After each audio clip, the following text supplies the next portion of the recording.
हिमाचल की इस नदी का रास्ता बदलने वाला है। सैकड़ों परिवार उजड़ जाएंगे। 50 साल पुरानी परियोजना अगले महीने से होगी शुरू। दिल्ली की प्यास बुझाएगा हिमाचल का पानी। किसानों को उपजाऊ जमीन के बदले मिला बंजर, मुआवजा भी पूरा नहीं, 30 दिन में घर खाली करने का नोटिस। दिल्ली में जब पानी की कमी होती है तो खबर बनती है कि देश की राजधानी प्यास से जूझ रही है।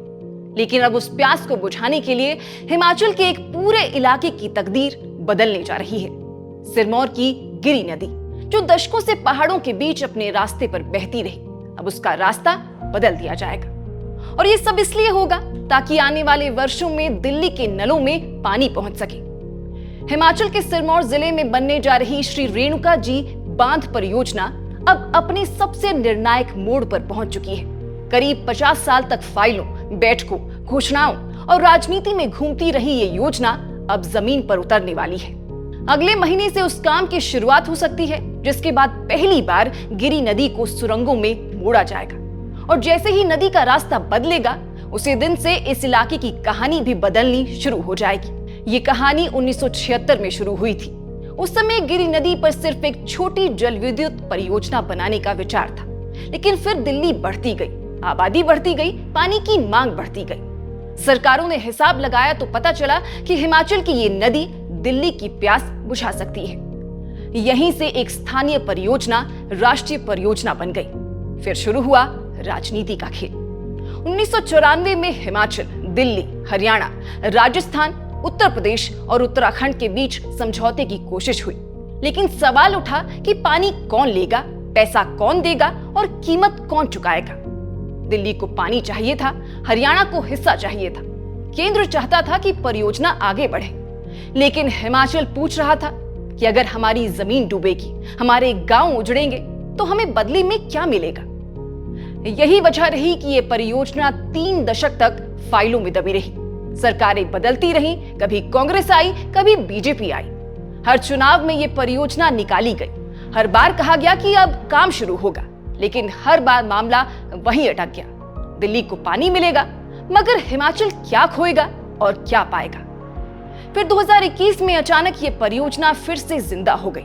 प्रधानमंत्री नरेंद्र मोदी ने मंडी से इसका शिलान्यास किया। इसे राष्ट्रीय परियोजना घोषित कर दिया गया।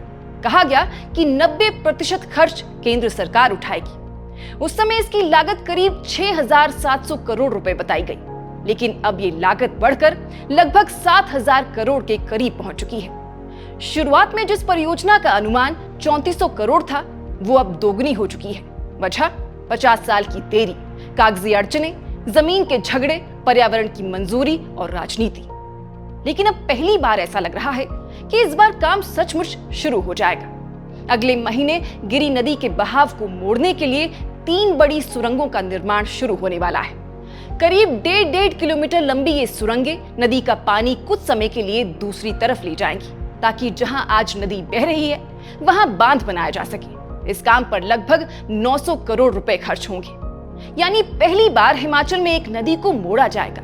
गिरी नदी, जो सदियों से अपने रास्ते पर बह रही है, उसे मशीनों, पत्थरों और सुरंगों के बीच दूसरी दिशा में भेज दिया जाएगा। और उसके बाद जहां आज खेत हैं, घर हैं, गांव हैं, वहां 148 मीटर ऊंचा बांध खड़ा होगा। इस बांध के पीछे करीब 24 किलोमीटर लंबी झील बनेगी। 1500 हेक्टेयर से ज्यादा जमीन पानी में चली जाएगी। 20 पंचायतों के 41 गांव प्रभावित होंगे। करीब 7,000 लोग, 346 परिवार सीधे तौर पर उजड़ जाएंगे। जिन रास्तों पर आज बच्चे स्कूल जाते हैं, जिन खेतों में गेहूं और मक्की उगती है, जिन घरों में लोग पीढ़ियों से रह रहे हैं, कुछ साल बाद वहां सिर्फ पानी दिखाई देगा। सरकार कहती है कि ये सब देश हित में हो रहा है। दिल्ली को रोज करीब 198 करोड़ लीटर पानी मिलेगा। हिमाचल को 40 मेगावाट बिजली मिलेगी। सड़कें बनेंगी, रोजगार आएगा, विकास होगा। लेकिन सवाल ये है कि ये विकास किसके लिए है और इसकी कीमत कौन दे रहा है। क्योंकि जिन गांवों पर यह परियोजना टूटने वाली है, वहां लोगों को अब ये लगने लगा है कि उनके साथ धोखा हो रहा है। पिछले दिनों जब 6 परिवारों को 30 दिन में घर खाली करने का नोटिस मिला, तो पूरा इलाका भड़क गया। लोगों ने पंचायत घर में बैठक की, नारे लगाए, परियोजना स्थल पर चल रही मिट्टी और ड्रिलिंग की जांच तक रुकवा दी। साफ कहा गया जब तक हमारा पूरा हक नहीं मिलेगा तब तक बांध का काम शुरू नहीं होने देंगे। रेणुका बांध विस्थापित संघर्ष समिति के लोग कह रहे हैं कि सरकार पहले नदी मोड़ना चाहती है, लेकिन जिन लोगों की जिंदगी बदलने वाली है उनकी कोई सुनवाई नहीं हो रही। उनका कहना है कि उन्हें कहा जा रहा है घर छोड़ो, लेकिन कहां जाओ ये कोई नहीं बता रहा। सबसे बड़ा गुस्सा मुआवजे को लेकर है। जिन लोगों के मकान डूबने वाले हैं उन्हें 27 लाख रुपए देने की बात कही गई है, लेकिन लोग पूछ रहे हैं क्या आज 27 लाख में नया घर बन सकता है? क्या उतनी रकम में जमीन खरीदी जा सकती है?